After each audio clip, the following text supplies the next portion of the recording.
Oh my God, I don't even know where to start. If people follow the guidance of realtors, that definitely can yield results. That is the driving force behind what even sells a house. The longer somebody's days on market is, the more you got to ask why. And I'm like, well, you don't have to tell me twice. I hate that with the power of a blaring sun. I can't stand it. I don't think it does us any favors in the real estate industry. Undervaluing? Yeah. Total chaos. That got a little bit deeper than I had expected it to.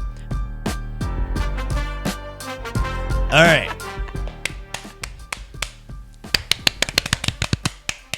Okay, there's clap. Welcome back to another episode of Millennia. Welcome back to Millennia. Fun fact. So this episode is how real estate and dating are basically the same thing. The first part, which is today's episode, is going to be all about days on market and what that means for everybody involved and how that relates to the dating world. The topic of this came up because I've had this running joke with my client who knows who he is, and we constantly joke about real estate and about my love life and how both of them are just a hot mess and chaotic. He always says, the longer somebody's days on market is, the more you got to ask why. And I'm like, well, you don't have to tell me twice. We're just going to unpack that because it's funny, it's educational, and it's relatable. Yeah. And it's relatable. And I, just as a background, I am not in the dating world. I am happily married for 21 years, and I have never been on a dating app or anything. I married my college sweetheart. My perspective here is going to be much less valid because I have been off the market for many years. That's why this is not a dating advice podcast, and it's a real estate And podcast. that's it. You're going to provide value there where I also can, fortunately and unfortunately. Yeah.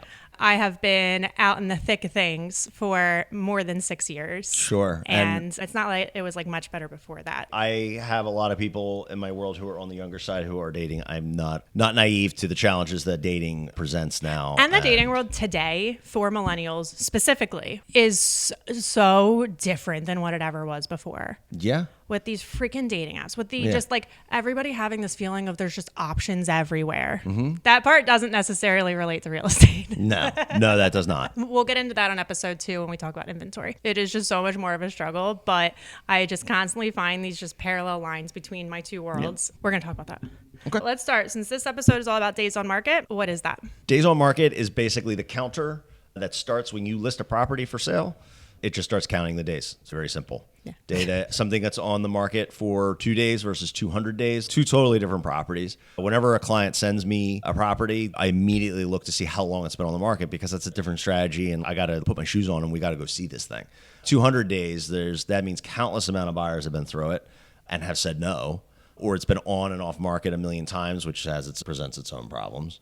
It's really the first metric that you look at to see how attractive a property could possibly be to your buyer. There are 3 things that attribute to selling a house. So 3 things sell a house, and they are price, condition, location. And we're going to talk about all 3 of those today, way more in depth, and I love that. Nailed it. You're doing so well, Seth. I told you could provide value. Something that you do want to look at is the days on market because it does tell you a lot and it makes you want to ask a lot of questions. The longer they're available, the more you question why. Too many, what's wrong with you? Too few, did you even think about it or do your due diligence? Yeah. Yeah. So let me ask you this. If somebody's been on the market for a really long time and they're just being picky, I guess that could essentially be like, it's been on the market for a while, but it's just a really unique house. It needs a specific buyer. Yeah. That's it. I had that in my notes later. Look at you getting ahead of things. Also, here's an example. As far as like people just rushing into things, agents get really eager to keep their days on market really low because if days on market is low, it shows that they did a really great job selling it and promoted it really well. So typically there are times where an agent will put a house on the market on a Friday and then set an offer deadline for a Sunday. Mm-hmm. How do you feel about that? I hate that with the power of a blaring sun. I can't stand it. I don't think it does us any favors in the real estate industry. If you guys have been listening to this podcast at all, and if you listen to it in the future, you're going to know that I'm very protective of the consumer experience. The idea of putting a property on the market to start showings on a Friday and asking for offers by Sunday night, I think is untenable for a lot of people. First of all, even if they do go in on a Friday and they see it and they love it, sometimes it can take a couple of days for them to decide whether they really want it or they got to get with their lender. So I am not a fan of that. I'd like at least 3, maybe even 4 days on market before offers are called. And in the same sense, if you just like rush into something then, like a confused mind should say no. So you just jump into everything. So many other possible options that could have loved that house and could have actually had the opportunity to offer on it are now out of the game because you just wanted to set something down in a hard deadline of, I don't want to wait. I don't want to give the other people the opportunity to have an opportunity for this. If any agents are watching this, please stop setting Sunday deadlines when you go active on Friday. Yeah. For the love Please. of God. Yeah. We're out. I'm probably still doing showings at 5 o'clock. I'm probably writing my offer at 5 o'clock. Yes. Buyers need time to like sleep and think on things and be able to just like, even if they do love it and it doesn't say anything of the fact that they didn't want it enough, sometimes people need to process. Yeah. And like just sleep on it and be able to know, even just psychologically, that like they did give it the right amount of consideration before actually acting on it. It really does diminish the consumer experience. And I always tell listing agents and buyers agents, depending on which side of the table I'm on, there's so much that buyers can't control in this market. That is something us realtors can do to take some of the pressure off of these people. The listing agent who lists a property and it's due in 2 minutes and I need my offers now, they'll be on the other side of a transaction at some point, and I know they would appreciate having the ability to have a break, and not only for the buyer but just for the realtor too, especially during like football season or we got too many 4:30 games this season. Yeah, like 4:30 games. That's a selfish thing, but there is also just a quality of life and a quality of life aspect to us realtors. We're all running around like crazy to have to turn around, come home, kiss the kids, tell the wife, okay, I got to go hunker for 2 hours while I organize an offer on Or Sunday if you're night. like me, you're going home to your child who has already been dragged around with you all day on your showings, who wants to just play, and you got to be like, oh, sorry, mommy's got to go home, write 5 million offers. That's right. So I'm very, very cognizant of that. And when I list a property, I'm the same way. I always try to give people as much time as I can. Now, sometimes your seller's like, hey, I want to see everything on Sunday night because I want to be under contract and start my work day. But if you can try to get them to go to a Monday deadline or a Sunday night deadline, but like later at 8 and it's been on the market for days, that's different. Like I just had a property I listed, it was Sunday night, but I had it coming soon for 7 days. And then it was listed Wednesday, Thursday, Friday, Saturday, Sunday. It's 5 days. He was really sure to be able to defend the fact that he set a Sunday deadline. It's okay. It was not what I'm talking about. I know. Just to unpack a little bit more. So we talked about the 3 things that sell a home: price, condition, location. I'm going to start with price here. So price equals value. So what happens when you price a house too high? You run a very high risk of it sitting, meaning no one would put in an offer even in this market. So even in 2021, when you could just list anything, people were like, oh, you can list it for whatever you want, and they'll just, no. I mean, every market has its limit, but if you list it too high, it's going to sit. It will still sit. Or you might get an offer, but you won't get a bidding war. No. And your then, options are far more limited. Far more limited. I'm going to see this as with value of houses, like your own self-worth. Not to get too deep. Like I said, this is not a dating podcast. I am not the one to take advice from on that end. But are they asking more than what they're actually worth? Are they and then there's some people where days on market are really long and it's because the house is overpriced. Why can't you ration with your seller to bring the price down to what it's actually worth then? So is that seller just completely unreasonable? And if they're this unreasonable to face reality of what their home is actually worth, are they really going to be nice to work with throughout the rest of the transaction? Probably not. Oh, you probably don't want to date that person. Exactly. I'm getting it. He's getting it. Are they willing to put in the work to get the value for it? Say somebody does want certain price for the house, but they don't want to make any improvements. There you go. He's getting it. Yeah. So a house could be worth what you want to get for it if you do X, Y, Z.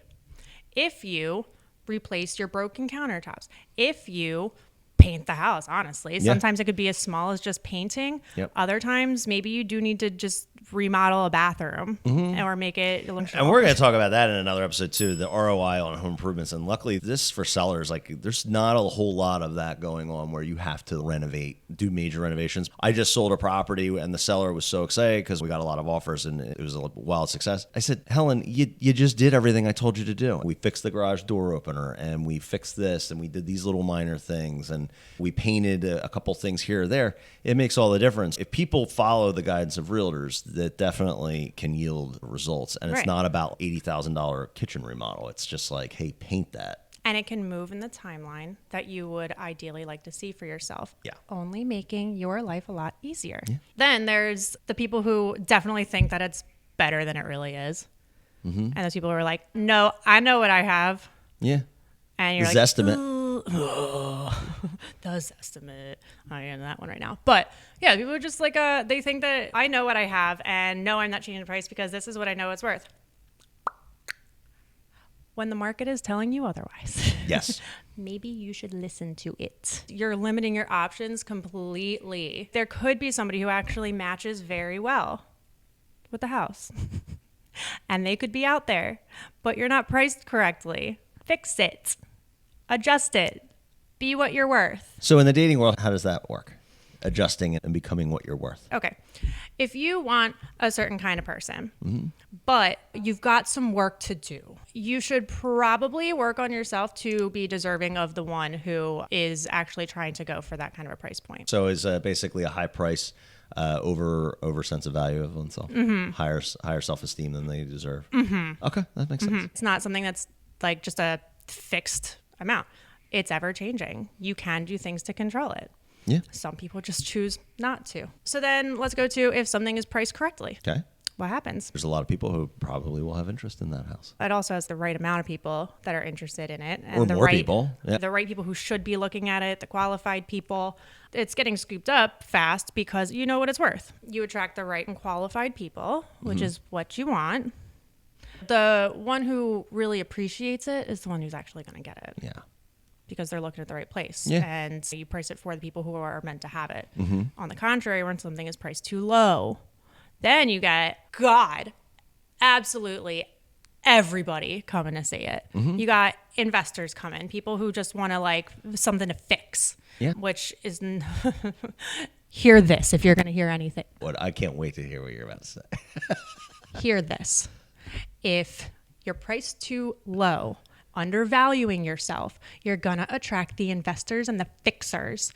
And that is not necessarily something that you want because guess what? No one person can fix a person. Price yourself correctly so that somebody isn't trying to make a project out of you and make you into what they want to make out of you. It's only going to profit them, but not necessarily you. Jenna Nuski Dating Advice Services. There it is. She should start listening to her own advice. But, and same goes for houses. You know, something is priced under value, and I'm talking like significantly, not strategically. I underpriced a house, and it was really hard. It was not easy to find other houses like it. It was that one in Willow Grove where we had 7 agents on the team, all taking leads. We were signing the agreement of sale, and there were investors breaking into the basement.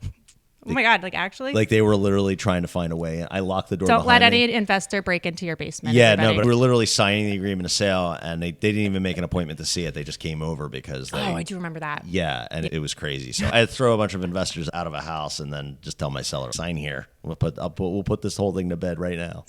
So yeah, undervaluing. Yeah. Total chaos. And in the dating world, it's someone with low self-esteem. They invite come one, come all. And I get that. Yeah, you can't filter through who actually belongs there and who doesn't. You're getting people who are not qualified for what that house is actually worth. They're going to make it as a steal, and like you are not. And it could be worth more. You know it's worth more. But you're okay with settling. Yeah.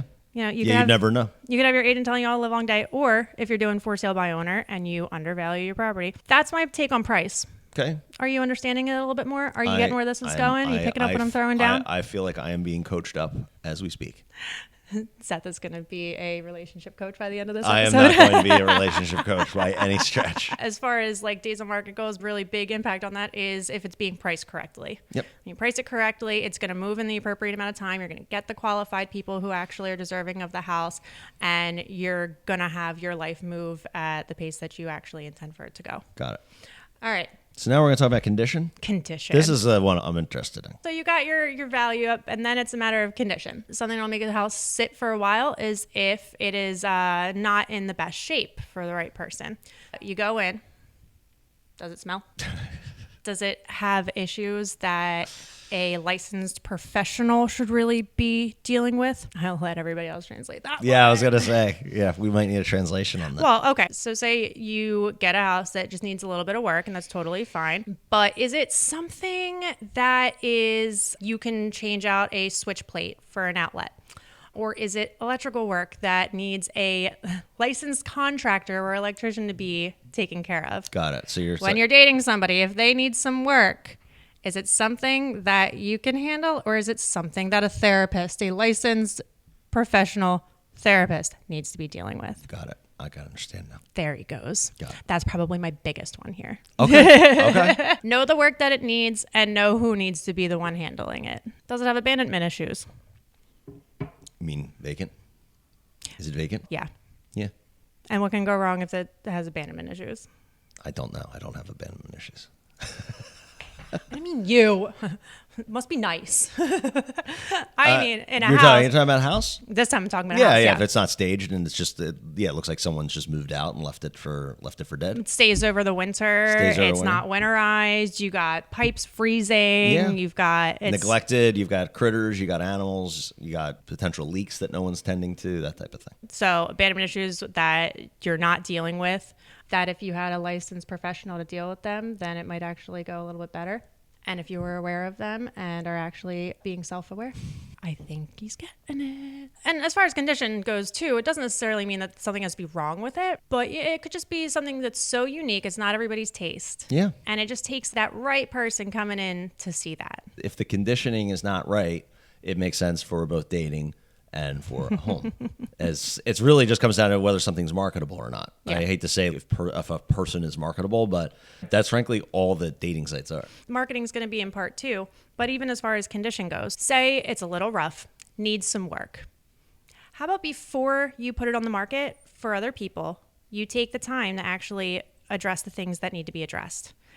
Because the more effort and work that you put into presenting it to be like actually sustainably correct and whole, the better your chances are going to be for it to be scooped up. Yes, and you're going to just be spinning your wheels. If the house isn't prepped, you're going to spin your wheels and you're going to lose your chance to make a good first impression. Exactly. And then it's going to have your house sit on the market forever and ever and ever and have people question why. Let me ask you about dating apps because I'm not on these platforms. What is like the biggest mistake that men or women make on dating sites? Is it like the kind of picture they have, or is it no details, too much detail, mother issues, like, you know? Unfortunately, you don't find out about those until it's too late. Oh my God, I don't even know where to start. What I hate. So on dating apps, there's like an order of pictures and they go down, whatever. I don't know. Okay. I have no I'll idea. Just grab my phone. And I show assume it to there's you. some kind of a list, but Yes, I get it is yeah. all in list form. List form with filters and that kind of stuff. I would idea. assume most of our audience knows more about this than me, but you can talk to me like I'm. All right, I'm so a normal we're going person. back to like basics here. On the dating app, it's picture, information, a little bit more blurbs, information, and then pictures. The first picture that you even see is your first impression. Mm-hmm. What blows my mind is when I see somebody on there and the picture that they consciously chose to represent themselves. And I think you intentionally chose that as your best first impression.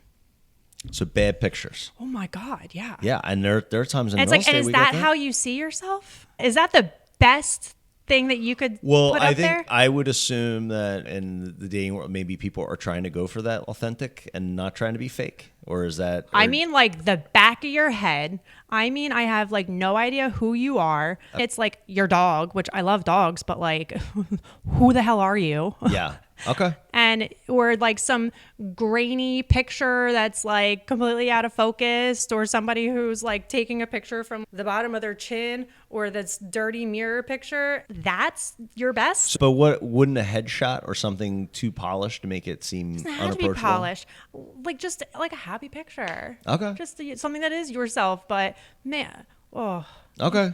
So that's the biggest it's mistake. brutal. That's the biggest mistake. yes. Is the well, first that's impression. what I can't say what the biggest one is. I'd really have to think that one. I said I wasn't going to tie it back to real estate, but definitely it's in real estate. It's these pictures. There are people who list homes with like sideways pictures, out of focus.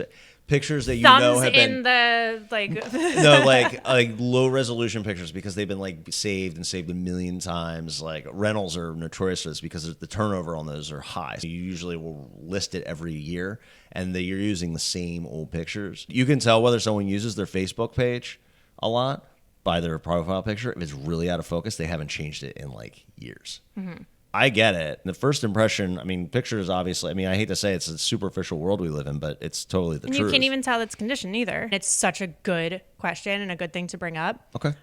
We're going to dive into it in part 2 of this Okay. because there is a lot to go over in that. But yeah, it does tie into being able to see what the condition of it is. But having all the marketability of it, that's going to be a part 2er because there's a ton to say on it. But going back to, though, the days on market, though, now is straight up location. Honestly, this doesn't take much of a comparison. It's pretty much just straight up the same thing. However, metaphorically, there is obviously the literal location. Sometimes it is the right fit and it's great, but it straight up just like doesn't work geographically. Yeah. If you find this beautiful home, it's your dream home, you absolutely love it, it's priced correctly, the condition is exactly what you're ready for and what you're willing to take on, but it's in like Tennessee and you live in Pennsylvania and your job is here and your kids go to school here and you are in no position to leave the state because everything you need is here. Logistically, whether you're dating or I would say the dating and the travel is kind of like your commute probably. Yeah. Are you able to make that commute? That's different. Most people aren't relegated by school district. A lot of people have jobs somewhere and they can't. They've got a certain distance they're not willing to drive, more than they're willing to drive. If you find like the man of your dreams or the woman of your dreams, but she lives in 4 counties over, then tough shit. You're never gonna be able to make that work, unless you're really good at a long distance relationship. Yeah, right? if you're in a position to be able to do that. For instance, I got an almost 6-year-old. I'm not in a position to be driving all over God's green earth to go find somebody. Yeah. Somebody else might be, and that would be great. But again, it's just like with your job. Are you okay with doing that? And that comes down to a preference. Sometimes it's not. Sometimes that doesn't work. Yeah. It could also be far more metaphorically than that in terms of the location that you're at and the place that you're at in your life and your own personal journey. The same thing with my clients where they don't want to have to drive 45 minutes to work every day. Or their entire life is in one township and like that's sports. Like I had a friend that I've known him for 20 years, and he was looking to upsize, and he did not want to move out of Colonial Schools because he's like, I know all the coaches, like my kids are going to school, like I don't want to move outside, and it's just not logistically feasible for me to go and meet a whole other community of people. Right. So that's the buyer's take. So then as far as like how the location impacts days on market, and this is where I was getting more to with the metaphorical side of things, is if a house is in an unfavorable area. Out where I live in a township outside of the borough, but within the borough, there's some like really beautiful historic houses that have incredible charm. I've shown quite a few, but the school district does not rank very well. Crime rate and some crime in certain areas pretty bad. There was an explosion that was not ruled a meth lab explosion, but was definitely a meth lab explosion. And it's a shame because it tarnishes the actual location of where it's at and it devalues. And that's something you can't necessarily change. But fortunately, in my metaphorical sense, the location of where you're at in your life, maybe that you are in like a pretty rundown spot, it's not very favorable. You're not in a great area in your life right now. Fortunately for you, that is something that you can change if you work on your surroundings, work on the people that are around you, and get yourself out of there. Get your ass to a therapist and if you need get your it. ass to a licensed professional and a good one. So I've heard. So that's changing the people who are around you. So council people who are in charge of making decisions in the townships, people that you're surrounding yourself with, that you're making decisions with. That's the kind of change that needs to be able to happen in order to bring the value back up into that specific location. Yes. So that got a little bit deeper than I had expected it to. But yeah, so that's how price, condition, location are going to impact your sellability and a house's sellability. Okay, well, what are we going to talk about on the second part? So because this is now become a passion project for Jen.